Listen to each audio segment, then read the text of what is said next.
के आरी हो पास सोनारा भैया बसे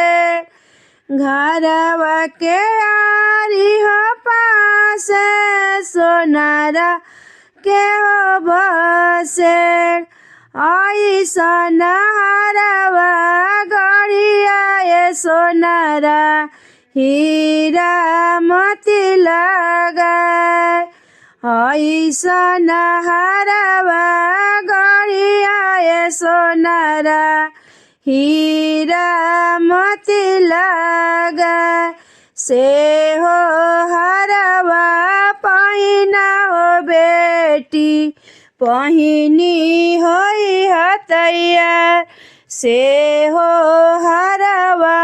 पहिना हो बेटी पहिनी ओढ़ी तैया पहिनी ओढ़िया हो बेटी कवरवा भइली खाड़ पहिनी ओढ़िया हो बेटी मड़उआ भइली खाड़ घोड़ावा चढ़ल ले दुल्हा हजार घोड़ावा चढ़ल दुल्हा देल मुसुकास सुहावा के देखता ये दुल्हा देल मुसुकास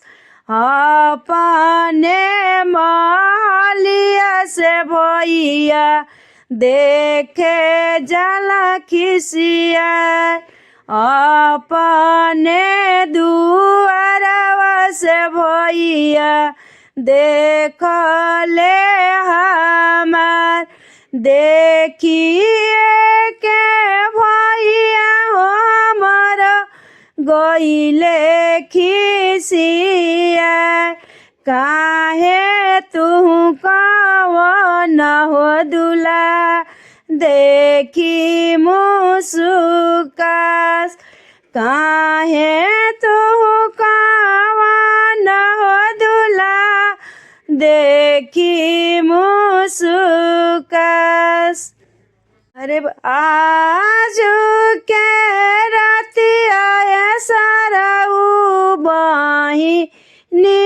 तोहार आज की रातिया सरऊ बहिनी तोहार हो पडलते सिंदूरवा सरऊ धनिया हमार पड़ते